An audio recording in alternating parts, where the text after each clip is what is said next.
I want to add my welcome to you this morning, especially if you're guests with us. On behalf of the church, I welcome you, and it's good to be together in worship on this beautiful day.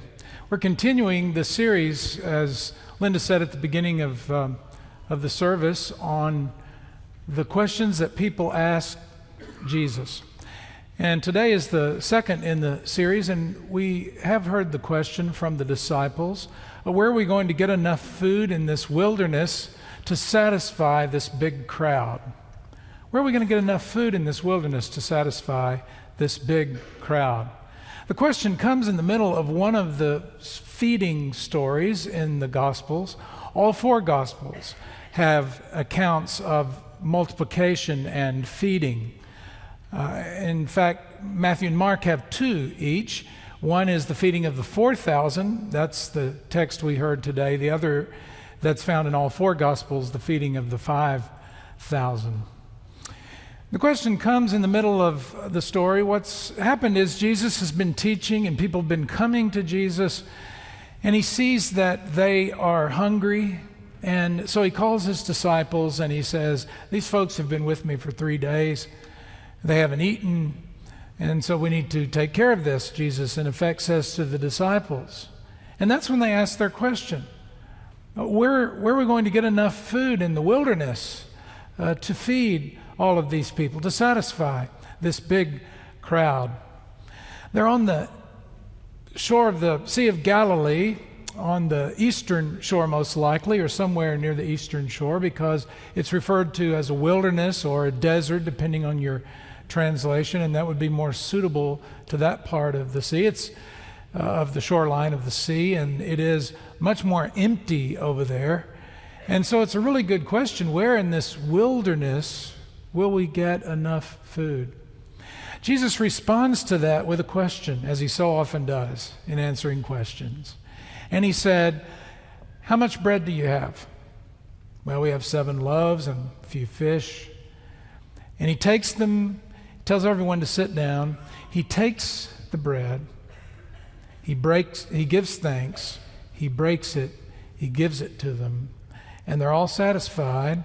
In fact, there's a lot left over, 7 baskets full left over.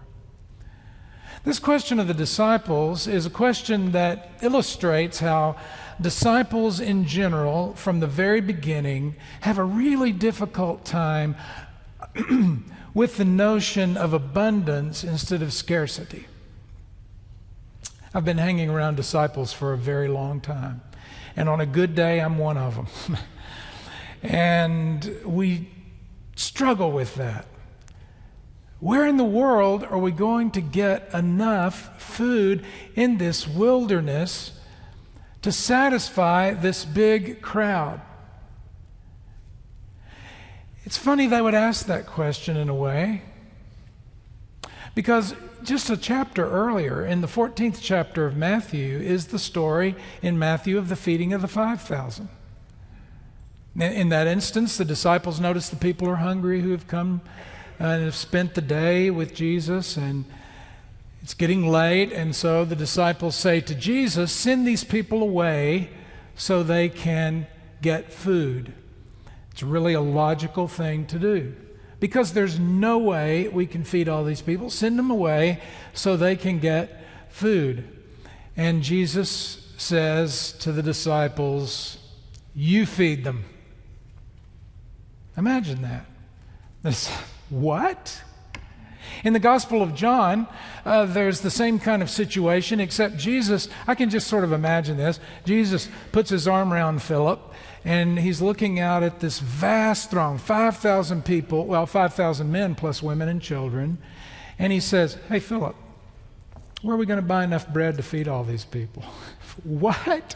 Philip is bound to be flabbergasted at the very thought of it. In fact, he says, a half year's wages would not be enough to feed all these people.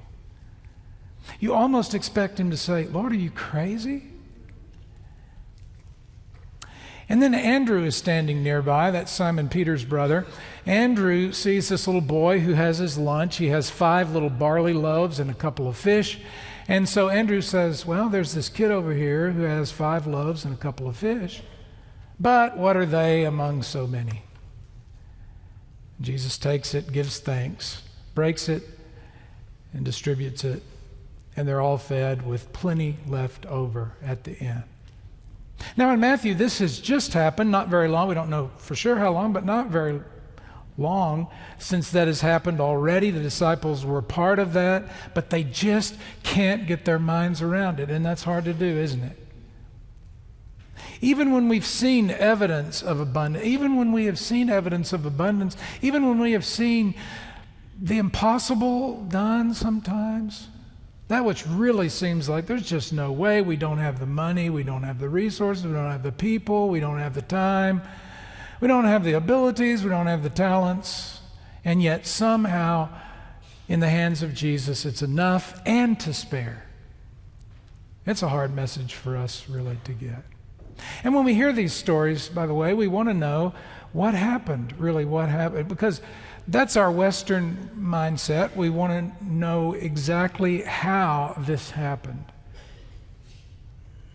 That's our modern Western question, but that's not the question that the gospel writers are answering or asking, and it's not the point of the telling of these accounts. It's our question, but their question is, what does it mean?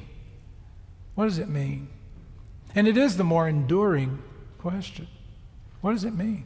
In fact, in the Gospel of John, John calls events like this signs, because they point to something else.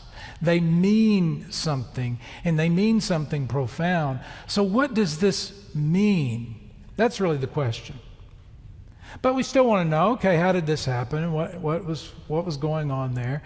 Different people have thought different things. One, of course, is that Jesus took a little bit of bread and a little bit of and a few fish, and he made them a lot of bread and fish, transformed them. C.S. Lewis had a poetic way of talking about that. He said, what happened there was in microcosm what happens in macrocosm all the time. A few grains of wheat becomes bushels of wheat to make bread and to feed people. And this just was a kind of compact version of that. Maybe. Albert Schweitzer over 100 years ago said, no, this is really communion that's going on here. And you think about it, Jesus had them to sit, and he took the bread and he gave thanks and he broke the bread and he gave it to them. It sounds familiar, doesn't it? It's very much like the communion meal. In fact, this story's been tied to communion for centuries and centuries.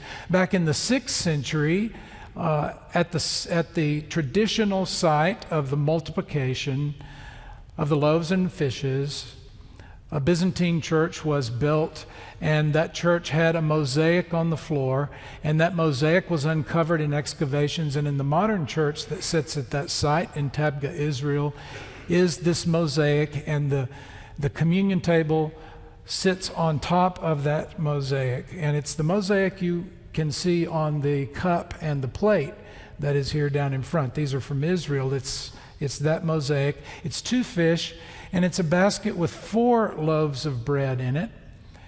And in the account that's in all 4 Gospels, it's 5 loaves of bread in the feeding of the 5,000. And so you wonder, well, why are there only 4 loaves in the basket? Because the other loaf is up on the table, and people share that loaf in the service of communion. It's really a beautiful symbol. But it doesn't really get at that how question. I think it's a wonderful what does it mean sort of answer to the question.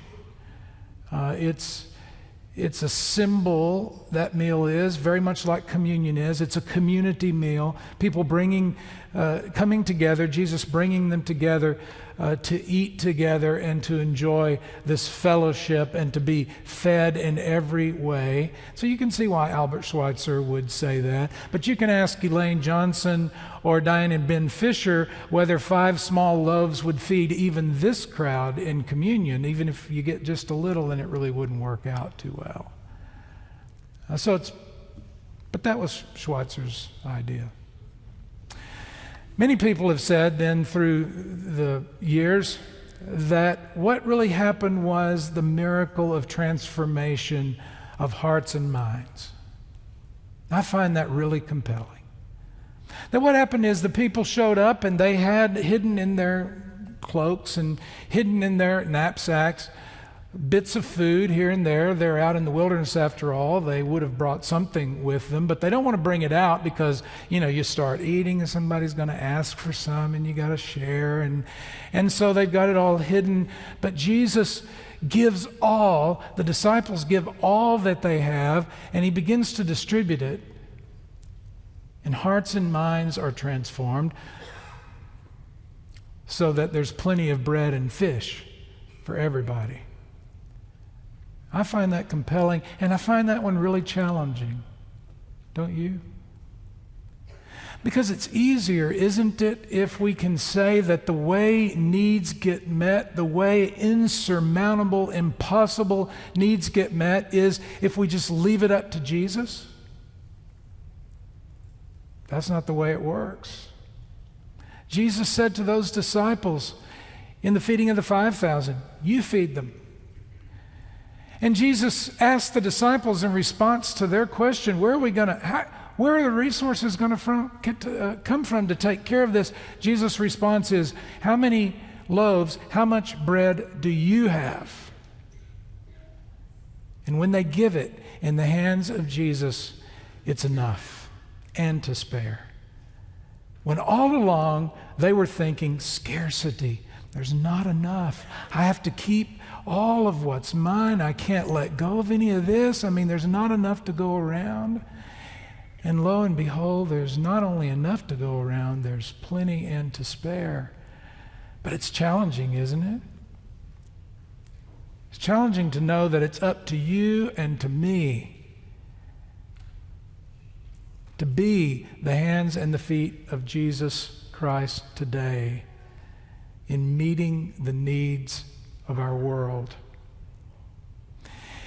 It's challenging, isn't it, to know that when we say things like, there's not enough money to do that, or even ask the question with the same tone of voice, well, where's the money going to come from? Or there aren't enough people to do that, or I don't have enough talent to do that, or I'm too old, or I'm too young, and on and on and on. We see it throughout Scripture, people saying, I don't have what it takes, and constantly the message is, yes, you do, because with God it's possible. It may seem impossible, it may seem insurmountable, but give what you have, and it becomes enough, and it's possible. That's a powerful message for us to hear today. As I was thinking about this week, I remembered a letter that we received a number of years ago after a junior high mission trip. Our junior high mission team that summer went to Frost, Texas, and there they painted some houses of mostly elderly folk who didn't have the means and certainly not the strength, energy, and ability to do it themselves. They built ramps for those who needed access to their house, who were physically challenged in such a way that they couldn't climb the steps to their own home. And so they did that kind of work. Important work, but really small things. And each one contributing a little bit, and sometimes leaving the job site with more paint on them than on the wall of the house. But listen to this letter, and you know that multiplication, the miracle of the transformation of hearts and minds that enables us to move from an attitude of scarcity to abundance, that enables us to think faithfully and to act faithfully and encourage, the power of that to multiply and to meet needs. That's what we're talking about, and you can see it in the letter. Let me read it to you. It's from the pastor of the church in that community. I believe you and your kids worked on Miss Claudie's house. I wanted to let you know that Claudie had been attending our church for the past 7 months. Claudia was struggling with her faith. She had an incredibly difficult life, losing her mom at age 9 and then her husband while she had small children at the age of 27.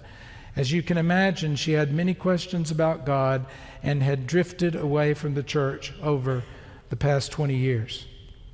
And she continues and says, "The week after your mission trip, Claudia rededicated her life to Christ and joined our church. She was so touched how a group of kids and their sponsors who didn't know her could come and do something for her just because they loved Jesus. Your mission kids were a tremendous blessing to their family. 2 weeks after making a decision for Christ, Claudia had an allergic reaction to an antibiotic which put her in ICU for about 5 weeks. And this past Thursday, she passed away, and we had the funeral yesterday. Her family was very blessed by the Methodist Church, not just in Frost, but the greater United Methodist Church. I want to thank you for coming and maybe give you something you can share with your kids.